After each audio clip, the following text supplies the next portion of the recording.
Hey everyone, it's Grady from SUBOVERLAND. In this video, I'll be doing a little walk around and overview of this 2014 GMC Yukon XL. So I'll be focusing on the 10th gen GM full-size vehicles, 07 to 14. Let's get right into it.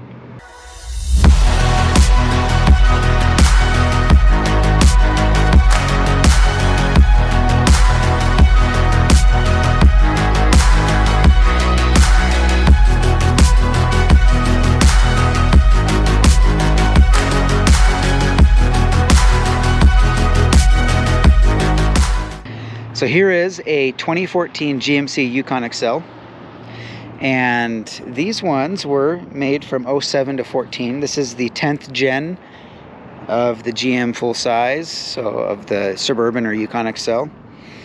These are great vehicles too. I mean, I can't, state that enough, because we are going to talk about some cons to this gen. But as an overall, blanket statement, these are extremely reliable vehicles, extremely reliable generation of Suburban. And there's a lot of good things about them that I really like. But just like anything, there's nothing perfect, and they have some things. So we'll talk about that. But we'll start with some pros. I really like the interiors of these things. I feel like they hold up. This one has 200,000 miles almost, and I mean, look at that. I feel like, so these seats, I feel like these seats hold up better than previous gens. Let me know what you guys think. The updated console, and then things like that are really cool about this. Also, like power hatch, so that just opened up the hatch, right? The seats, the second row seats are super comfy too. I just think interior wise, this has got to be one of my favorites as far as reliability and everything, or as far as comfort goes. Now the second row seat, you will see this sometimes. So that does happen because you have leather on vinyl. This is just common throughout a lot of manufacturers, but you'll have vinyl and leather, and when you made them together, it doesn't work sometimes, and so you'll see that.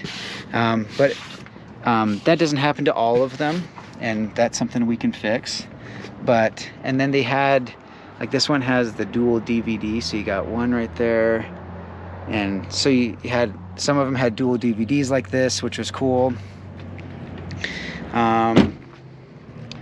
Some other cool things. I don't know why that jack, I need to put that jack away. Anyway, third row seat was the first split third row. So you can see here that they're split. So you can see that. Why? And you're like asking, why would that be cool? Well, you can just remove one of them. On the prior gen, it was the full seat. So if you wanted to seat like 6 people, tough luck, But here, I've used this before where, like, traveling, we took out this big one when we had a bunch of stuff, or like a big fridge or something, which that wouldn't have been an option for the previous gen. Jack is in the same location, so they kept a lot of the same things. And then, the power lift gate, like I mentioned, that's cool. I mean, you don't have to have any of these things, but they're cool. So that helps out. Rear view camera, so it started doing backup camera in this, 07 and newer. Obviously sunroofs have been around for a long time. Heated, cooled seats. This is the first gen that had cooled seats. This one has heated steering wheel. So you have, heated steering wheel, heated and cooled seats became a thing. So you have a lot of those, like, updated interior things that I really like to have. And, like my wife too. Like, those are, those are cool. Like the power hatch that's nice when you got kids running around and you can just push a button and voila, the back hatch opens. So some of those modern things definitely are intriguing for this year range. So that's definitely some of the things I like. Transmissions on these are just, I would even argue that they might even be better as far as longevity goes than the previous gen. So I don't know, I just feel like I see less of these with the transmissions out. So, but let's talk about the cons of these. I would say the biggest con to this gen would be the AFM, so active fuel management. You guys may have heard of it, may have not. It's something that GM came out in 06 in the pickup trucks and 07 with their SUVs. It essentially was supposed to get you better fuel economy. It really didn't do that. It was more of an emissions thing. There's a lot of opinions out there, a lot of people talking about it, but essentially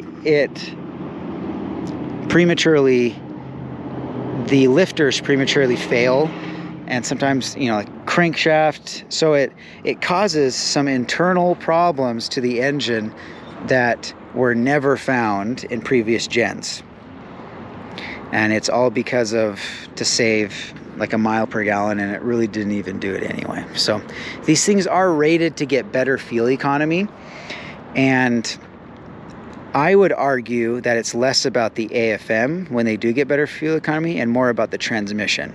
So I talked about a con with the AFM, and don't get me wrong, these things still go.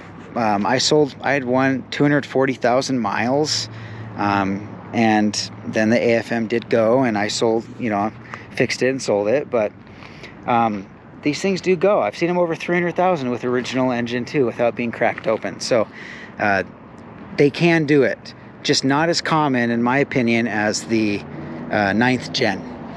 But let's get into the transmissions. So these had the regular 4-speed transmission, a 4L60 up until 2008, so 07 and 8, and then in 9 they started getting the 6-speed, so the 6L80, which in my opinion is a better transmission, not only because it has those speeds so you can get better fuel economy, but I feel like they do well, and they're actually longevity wise they do really well. So this one is a 14, so it has that 6-speed, so the 6L80, and I really have enjoyed driving these, and they do get better fuel economy than the previous gen, mainly because of that transmission in my mind. So comment below if you have an opinion on that. But these have bigger brakes too than the previous gen. 17-inch was the smallest rim you could put on these, so they all have 17s or bigger. They still had Escalade and Denali versions. Now the Escalade and Denali version, to me, the sweet spot of these, if you don't need high and low range, would be the 07 and 08 Denali and Escalade, because they didn't have AFM. So if you get one of those without AFM, you get the 6.2 liter V8, which is over 400 horse. They're super fun, just a great engine, and you get the 6-speed transmission without AFM. So things to think about with this gen. I definitely like this gen for a lot of reasons, but as far as overall longevity and cheap parts and everything, the 9th gen to me still takes the cake. Hope you enjoyed that video. Again, we're going over the 10th gen on this video. Love these things. This is a good rig. I definitely would not shy away from suggesting getting one. Trust me, there's hundreds and hundreds of way worse vehicles out there. People give AFM a bad rap, and I guess there's good reasons behind it, but people online like to talk up, people like to be negative, I guess is what I'm saying, right? Hopefully I haven't come across like that. There are things to know about when you're buying something, you know, 07 to 14 as far as AFM goes. But I would never just like avoid this generation just because of that problem, personally. There's ways to avoid it, fixing it, you know, there's more expensive car repairs. So if you're just, oh, never have that because of the AFM, that's not a good reason in my mind, just because of that. This is a good gen. They went the distance. You just look on Marketplace. They all have way over 200,000 miles. These things go and they get driven, and if you maintain it and keep up with things, and you know, maybe have to, you know, fix the AFM with a new crank shaft later on or something, you know, whatever. But as far as longevity, these are great too. So hopefully you enjoyed that video. If you have any comments, please leave them. I love to hear all of them. And if you haven't subscribed to the channel, please do. And we'll catch you on the next one.